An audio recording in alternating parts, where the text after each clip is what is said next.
Hello, welcome to Local Edition. I'm Leslie Leyton. Assemblyman Kevin Jeffries is introducing a number of bills this legislative session, among them dealing with public safety, budget savings, and pension reform.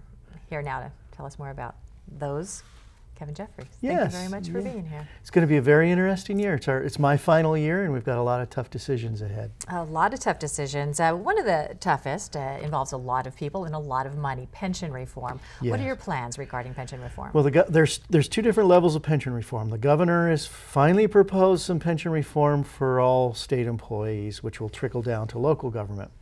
That's very controversial. The unions have already come out pretty upset about it. I'm also proposing pension reform for elected officials at the local level, meaning your city council, your board of supervisors, folks like that. And what we're proposing is basically, if you get elected to local office, you're not necessarily entitled to a pension. I mean, you're supposed to do it for public service. The exception would be if the voters approve to give you a pension. And there's going to be some folks not too happy about that. All right. What would that do? That would be for future elected officials. Yes. If you get elected in the next go around, you wouldn't have a pension unless the voters have already given it. Okay, no pension at all. Right. No right. benefits, no pension. Well, and it's a personal feeling, but I just don't think that elected service should be about trying to get a lifetime pension. I mean, you come in, you do your service, and then you move on. All right. Well, if they know going into it, it's a little different than in retrospect. Yeah. Tell us what you have on the line concerning public safety.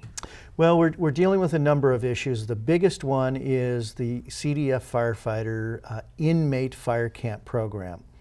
The CDF, Department of Forestry, operates conservation camps that has inmate firefighters. We're going to lose 90 out of 194 fire crews because of realignment, the prison realignment, holding felons at the county jails instead of the state. So you think there aren't going to be enough low-level offenders to supply? It sounds funny, but that's true. That's well, your you source. Are releasing right. When, as a reporter, you go out there and you see Yes. these prisoners with chainsaws out there Right. cutting down the brush so the Right. fire doesn't spread. You want these people to be Yeah, safe. these fire crews are incredibly important for our wildland firefighting. And if we lose almost half, 40%, we're going to be in trouble in 2013. So the bill is basically saying we're going to allow CAL FIRE, CDF, to contract directly with the county sheriffs if the county sheriffs want to form hand crews at the county level. So at the county level, people out on probation? No, we're basically looking at those who have a 2 to 3 year sentence in a county jail, maybe even a 1 or 2 year sentence, so that they could volunteer. You have to volunteer as an inmate to be on those crews. So we're looking at that kind of. So realignment is pushing a lot of things down the road, like there's dominoes. some unintended consequences. What do you have on the line as far as budget savings? Well, budget savings is a little bit bigger challenge because, as you know, the legislature is going to have a vote, or not the legislature, the public's going to have a vote in November on taxes. And the real challenge for the legislature this year is we have to have a budget adopted for the entire state, June or July. We've got to get it done. Well, the revenue of the taxation, it will not be decided by the voters until November.